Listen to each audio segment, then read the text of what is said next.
Good morning and Hi, good welcome morning. to the Hi. show. Sorry we couldn't catch you last Friday, and we know you're so busy. But we were I know. we wanted to get in touch with you because we know that you've already filed your certificate of candidacy, and Yes. of course we're looking forward to your goals, ma'am, and when and hopefully when you become senator. So maybe you could tell our listeners also what you intend to do. So when I was interviewed in the Comelec, Mm-hmm. and they asked me about my program, I Mm-hmm. said that I'm running on a ticket of hope Mm-hmm. because so many of our countrymen, especially our youth, are either cynical or don't believe anymore in Mm-hmm. the electoral system because pare-pareho yung nakikita nilang kandidato. And it's always empty promises. My agenda of hope stands for H. H in hope stands for honest government. Mm-hmm. We should continue. Sometimes leadership is questionable because it is not credible and not honest. So H is honest government. O is opportunity for all, Mm-hmm. regardless of whether you're in the position or administration. It should be the same opportunity for all, a level playing field. P is for peace, prosperity, and Mm-hmm. productivity. We must continue peace efforts in Mindanao. We must remove the unconscionable, objectionable provisions for BBL to give our Mindanao brothers a chance at peace. Prosperity for all means that we must have a healthy business environment. Mm-hmm. Babaan natin ang cost of business. That means cost of utilities, um, light, water, etc. No?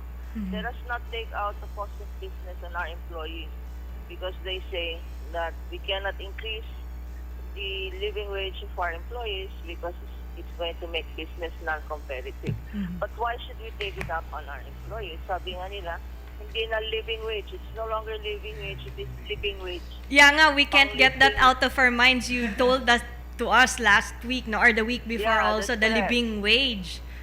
It, yeah, and then productivity.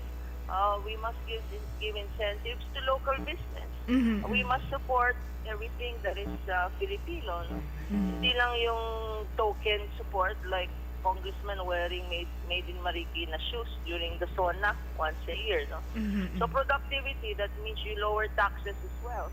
Mm-hmm. Because if 35% of income of our workers go to taxes, there will be no drive to buy, and therefore there will be no activity in the market. Yeah. And E is for education, which should be number one priority. The Philippine Constitution says the biggest appropriation in the budget should go to education. Yeah. To education.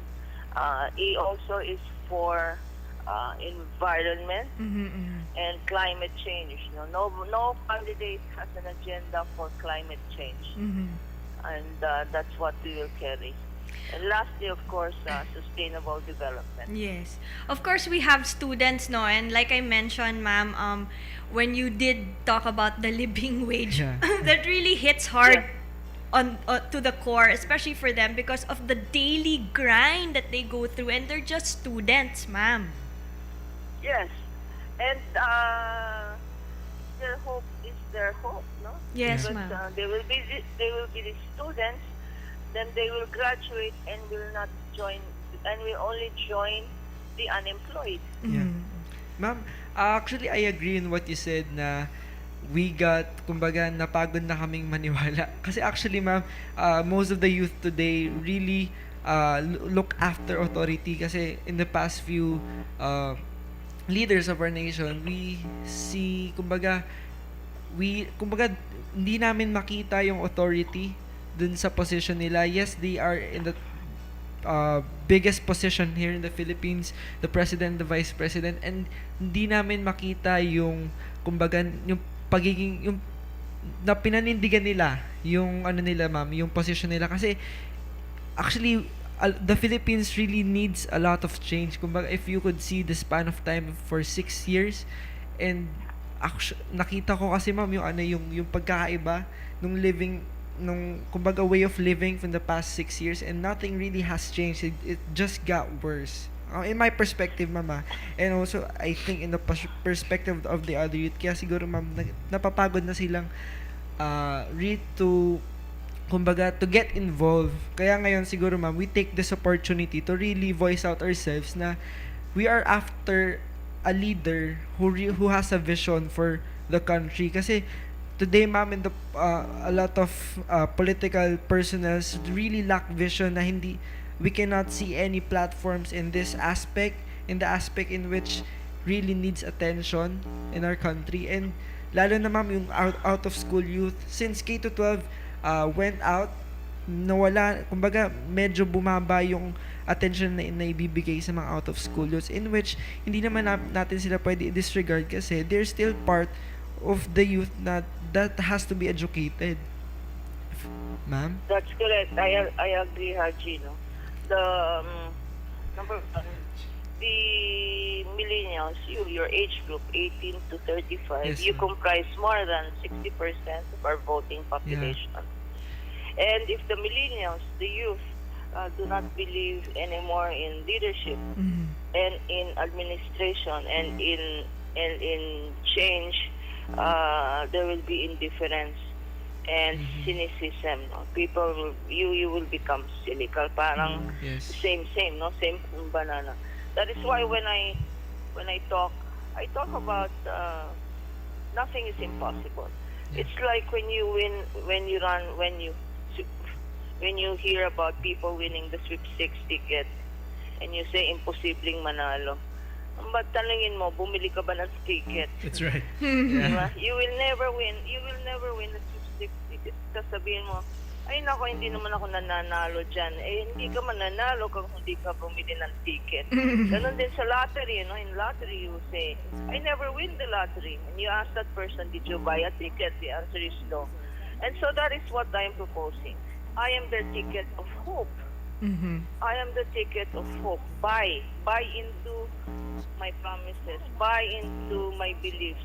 You buy hope, because that is what I'm offering. A change from, sabi nga nila, kung gusto mong pagbabago, tumaya sa bago. I am offering myself as a ticket of hope, which is everything I said in my political agenda. And you know, you are correct, Haji. No?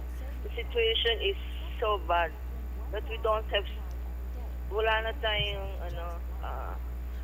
street children. We don't have street children. What we have now are street families. Yeah. We used to have street children, but now they're they're street families living in the streets, under the bridges. And why? And yet, this government says that it has improved our gross domestic product, 6.8% daw ang growth rate natin. It is non-inclusive growth. And then they said our unemployment daw is single digit. Eh, tingnan natin yung definition ng who is employed. They consider somebody selling cigarettes or somebody selling sampagita is employed. They are considering a family member that helps in the sari-sari store. Kunyari, yung pamilya, may isang sari-sari store. 5 ang anak, tumutulong paminsan-minsan. They consider that the whole family employed. Mali yun eh. Those who want to seek jobs daw, they are counted as, nung naghahanap pa lang ng trabaho because they want to be employed, they are considered as employed. And so we should look at this government statistics. The road to reform will start with accepting, with clear information on what needs to be reformed. That's why dapat ipasa na yung information bill na yan, so that we will get our data straight. Yeah, I agree. Maganda nga yung sinasabi nyo, attorney, kasi in this day and age, parang we've said this a lot na rin, and you've said it also, parang everyone just embraces, well, maybe not everyone, a lot of people seem to just embrace this culture of impunity, and it's no longer That is acceptable. That is correct. Now, impunity leads to indifference. Mm-hmm. And when we have indifference, then we will get a government that we deserve, a government that does not care as well about us. So it's not. It is it is PIA. It's not only a culture of impunity. It is a culture of indifference. already. Right. Agreed. Yes.